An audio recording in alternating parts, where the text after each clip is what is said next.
ቀጣዩን የትንሣኤ በዓል በኢየሩሳሌም ካንጋፋው መታደል አስጎብኝና የጉዞ ወኪል ጋር ባሳለፍነው የልደት በዓል ስኬታማ ጉዞ ወደ ኢየሩሳሌም አድርገን አክብረናል። ለዓመታትም በበርካቶች ተመስግነናል። አሁን ደግሞ የፊታችን የትንሣኤ በዓልን በኢየሩሳሌም ለማክበር ውስን ቦታዎች ቀርተውናል። ጌታ ኢየሱስ ክርስቶስ ከተወለደበት ከቤተልሔም እስከ ጎልጎታ፣ ከገዳመ ቆሮንጦስ እስከ ገሊላ ባህር፣ ከዮርዳኖስ ወንዝ እስከ ጌቴሴማኔ የታቦር ተራራን ጨምሮ በርካታ ቅዱሳን ቦታዎችን እንጎበኛለን። ጥንድ ሆነው ለሚመጡና ቤተሰቦቻቸውን ለሚልኩ ልዩ ቅናሽ አለን። አድራሻ 22 ጎላጉል ህንፃ ሁለተኛ ፎቅ ቢሮ ቁጥር 205B በ0912 64 1000 ወይም በ0964 080808 ላይ ሃሎ ይበሉን። መታደል አስጎብኝና የጉዞ ወኪል።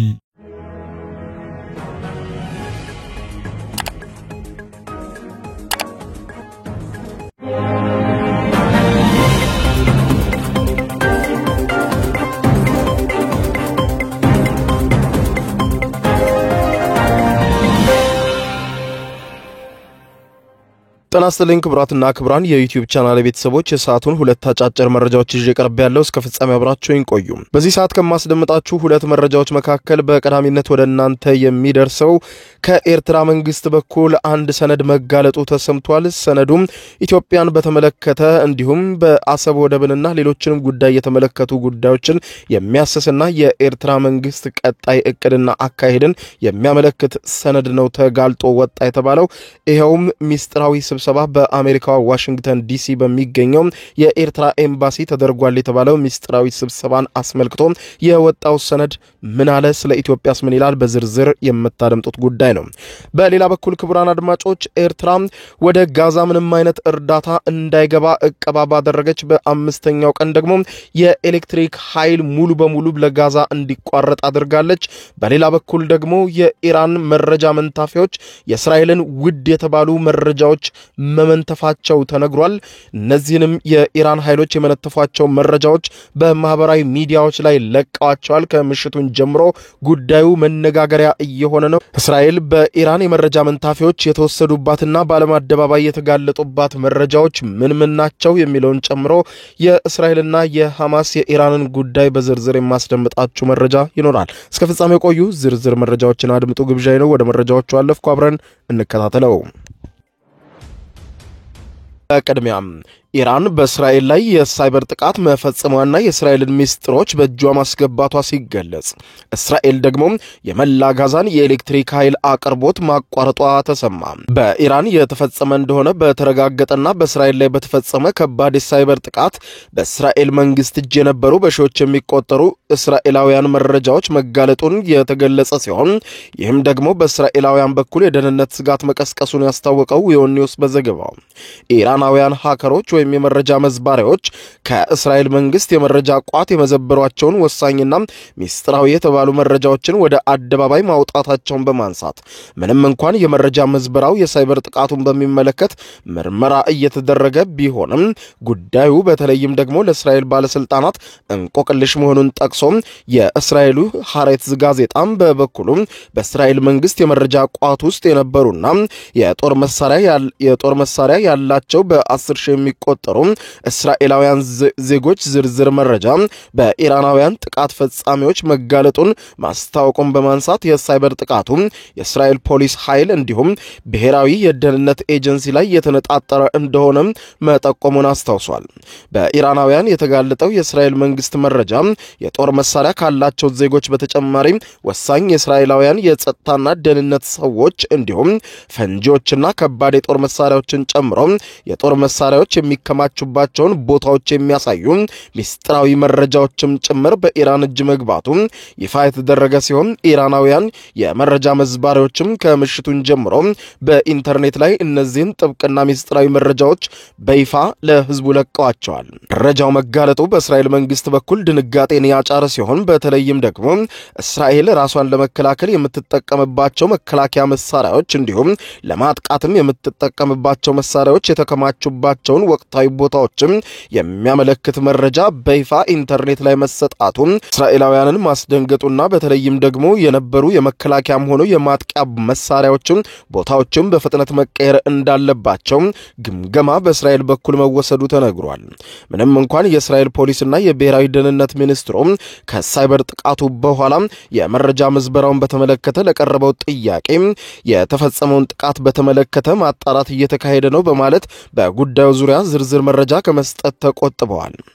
ዘገባው እንዳነሳው ከሆነ ይህ በተለይም ከእስራኤል የጦር መሳሪያ መሰረተ ልማት እንዲሁም እስራኤላውያን ጋር የተያያዘው የደህንነት መረጃ በኢራናውያን እጅ መግባቱና መጋለጡ የሚፈጥረውን ስጋት በሚመለከት የእስራኤል መንግስት ጥያቄ ቢቀርብለትም ዝምታን መምረጡን ጠቅሶ ይህ ክስተት በእስራኤልና ኢራን መካከል ሌላ የሳይበር ጦርነት ሊቀሰቅስ እንደሚችል በማንሳት የእስራኤልና ሐማስ ጦርነት ከተቀሰቀሰ ወዲህ በሁለቱ ሀገራት ማለትም በእስራኤልና በኢራን መካከል የሳይበር ፍልሚያው መባባሱንና ባለፈው አንድ ዓመት ውስጥ ብቻ 1000 የሚጠጉ የሳይበር ጥቃት ሙከራዎች በእስራኤል ላይ ተሞክረው እንደነበረና ከ500 የማያንሱ የተለያዩ ከእስራኤል ጋር ግንኙነት ያላቸው መረጃዎች ደግሞ በኢንተርኔት ላይ እየተሰጡ መገኘታቸውም ተነግሯል። በሌላ በኩል ኢራን ከሩሲያ እንዲሁም ቻይና ጋር የጋራ የባህር ወታደራዊ ልምምድ ማድረጓ የተገለጸ ሲሆን ለአምስተኛ ጊዜ አሁን ላይ እየተካሄደ ያለው የሶስቱ የቻይና የሩሲያና የኢራን ሀገራት ጥምረት ወታደራዊ ልምምድ በተለይም ደግሞ የጸጥታና ደህንነት ትብብራቸውን ለማጠናከርና አሜሪካን ለመቋቋም የሚያስችል ኃይል ለመፍጠር ያለመ መሆኑን የጠቆመው ዘገባው በኢራን አቅራቢያ በኦማን ባህረ ሰላጤ እየተካሄደ ያለውን ወታደራዊ ልምምድ ደቡብ አፍሪካ፣ ኦማን እንዲሁም ኳታርን ጨምሮ በርካታ ሀገራት በታዳሚነት እየተሳተፉበት እንደሚገኝ ጠቅሶ ወታደራዊ ልምምዱ ብሎም በኢራን በቀጥታ የተፈጸመባትን ጠንካራ የሳይበር ጥቃት በሚመለከት እስራኤል የምትሰጠው ምላሽን ልትወስድ የምትችለውን እርምጃ እየተጠበቀ እንደሚገኝም አስታውቋል። ሶስቱ ሀገራት ሩሲያ፣ ቻይናና ኢራን የጋራ ፊርማ ለማድረግ እየተዘጋጁ መሆኑ የተነገረ ሲሆን ይኸውም በአንዳቸው ሀገር ላይ የሚፈጸመውን ጥቃት በጋራ ለመመከት ያለመ ስምምነት በቅርቡ ያደርጋሉ ተብሎ ይጠበቃል። ይህ ስምምነት በእርግጥም በኢራን ላይ ከፍተኛ ፍላጎት ያላትና ከኢራን ጋር በቀጥታ መዋጋት ለምትፈልገው እስራኤል የማስጠንቀቂያ ደወል ሊሆን እንደሚችል ወታደራዊ ተንታኞች ይገልጻሉ። ይህ በዚህ እንዳለ እስራኤል የመላ ጋዛን የኤሌክትሪክ ኃይል አቅርቦት ማቋረጧ ቁጣን ቀስቅሷል። የእስራኤል የኃይል ሚኒስትር በሰጡት መግለጫ ሐማስ ቀሪ ታጋቾችን እንዲለቅ ጫና ለመፍጠር በሚል ይህ እርምጃ በጋዛ ላይ እንደተወሰደ ይገልጻሉ። ሚኒስትሩ ኤሊ ኮሄን ይህንን ያስተላለፉት እስራኤል ከ2 ሚሊዮን በላይ ሕዝብ በሚኖርባት ጋዛ ማንኛውም የእርዳታ አቅርቦትን ካቋረጠች ከ5 ቀናት በኋላ ነው። ታጋቾቹን ለማስመለስ እንዲሁም በጦርነቱ ማግስትም ሐማስ በጋዛ ውስጥ አለመኖሩን ለማረጋገጥ በሚል በእጃችን ያሉ ማንኛውንም መሳሪያዎች እንጠቀማለን ሲሉ ኮሄን በሰጡት መግለጫም በቪዲዮ አስተላልፈዋል። የኤሌክትሪክ ኃይል መቋረጥ በዋነኝነት ለግዛቲቷ ለጋዛ ንጹህ የመጠጥ ውሃ አቅርቦት ወሳኝ በመሆኑ የጨዋማ ውሃ ማጣሪያ ፋብሪካዎችም ስራ ላይ ከፍተኛ ተጽዕኖ እንደሚኖረውም ተገልጿል። ወዲህ እርዳታ እንዳይገባ የከለከለችው እስራኤል አሁን ደግሞ ወዲያም የጨውን ውሃ ተጣርቶ የሚጠጣበት ማሽንም እንዳይሰራ የኤሌክትሪክ ኃይሉን አቋርጣለች። የእስራኤል መንግስት የውሃ አገልግሎት ሊያቋርጥም እንደሚችል መረጃዎችን ሰጥቷል። ሚኒስትሩ በመግለጫቸው ላይ እንዳሉት ለጋዛ ሰርጥ የኤሌክትሪክ ኃይል አገልግሎት በአስቸኳይ እንዲቋረጥ ትዕዛዝ ፈርሜያለሁ፣ ኃይሉም ተቋርጧል ብለዋል። እስራኤል በጦርነት ወቅት ጋዛን በሙሉ ከበባ ውስጥ አስገብታ ኤሌክትሪክን ጨምሮ መሰረታዊ የሚባሉ አገልግሎቶችን ማቋረጧ አይዘነጋም። በጋዛ የተኩስ አቁም ስምምነት የመጀመሪያው ምዕራፍ ከ10 ቀናት በፊት የተጠናቀቀ ሲሆን ይህንን ያልጸና ስምምነት ለማራዘም የሚደረገው ውይይት በያዝነው ሰኞ በኳታር ይቀጥላል ተብሎ ይጠበቃል። እስራኤል የመጀመሪያውን ዙር የተኩስ አቁም ስምምነት መራዘምን ሐማስ እንዲቀበል ትፈልጋለች።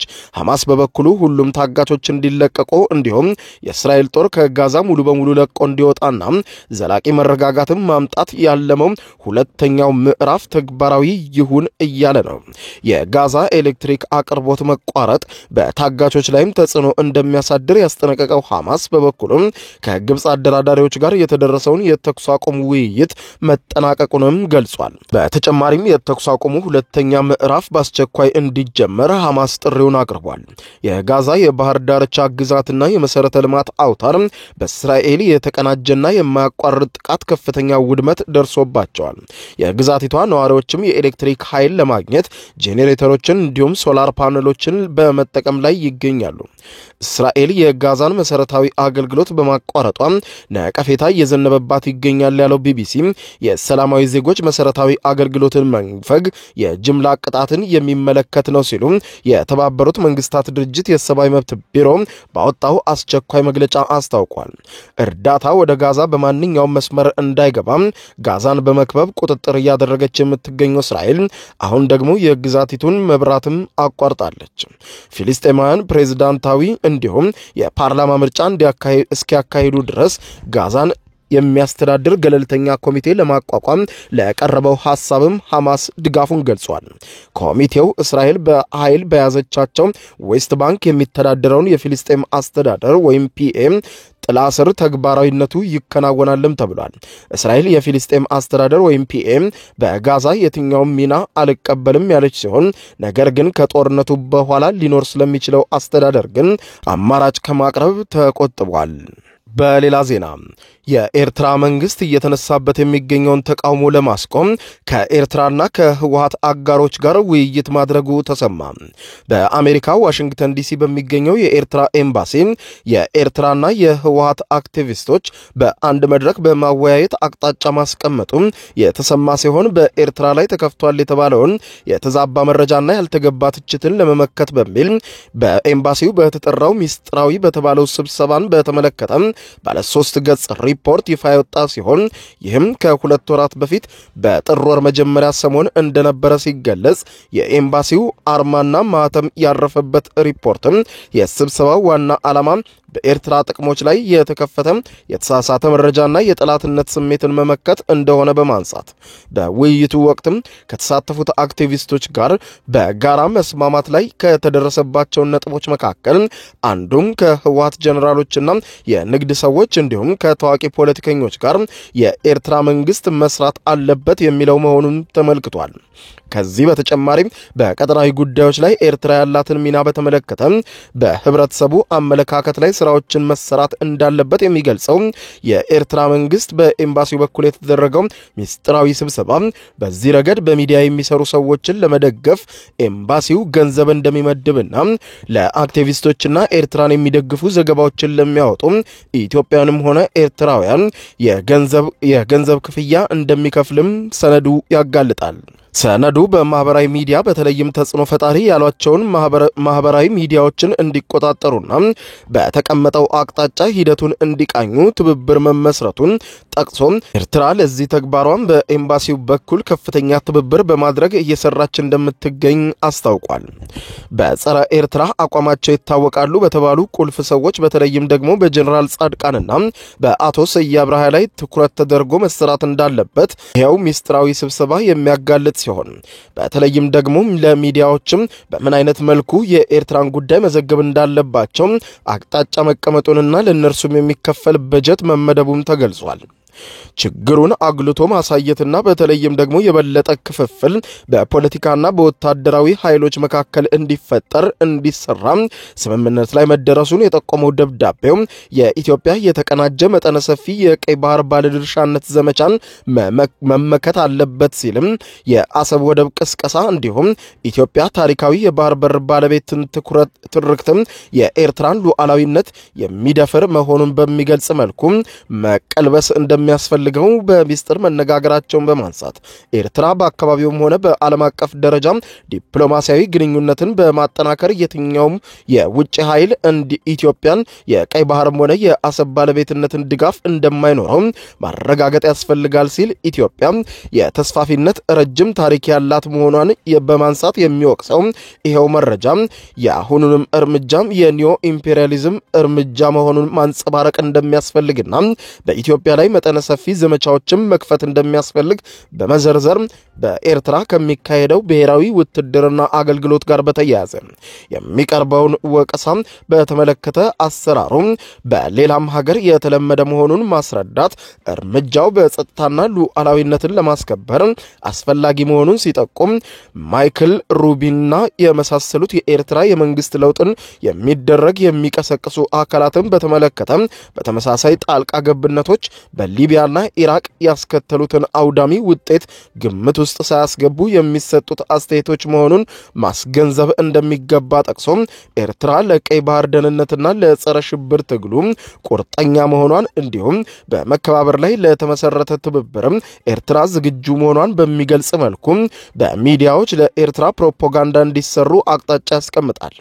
በዚህ መልኩ የታቀዱ ስራዎችም መደበኛ በሆኑ ስብሰባዎች እንደሚገመገሙ የተገለጸ ሲሆን ከ2 ወር በፊት ሚስጥራዊ በሚልና በዚሁ በአሜሪካ በተካሄደው ሚስጥራዊ ስብሰባ በኤምባሲ ውስጥ የወጣው ይሄው ደብዳቤ ዓላማው የኤርትራን አቋም ጠንካራ ሆኖ እንዲቀጥልና ኤርትራን ጠንካራ ሀገር መስላ ባለም አቀፉ መድረክ በተለይም በማህበራዊ ሚዲያዎች ላይ እንድትታይ ለማስቻል የተደረገ ሚስጥራዊ ስብሰባ መሆኑን ተገልጿል። ጉዳዩን አስመልክቶ ከኤርትራ መንግስት በኩል እስካሁን ይፋዊ የተሰጠ መግለጫ የለም። ክቡራን አድማጮች ለሰዓቱ ብታደምጧቸው መልካም ናቸው ያልኳቸው አጫጭር መረጃዎች የሰማችኋቸው ናቸው። ከሰዓታት በኋላ በሌላ መረጃ ተመልሰን እስከምንገናኝ በያለንበት የዓለም ዳር ቸር እንቆይ።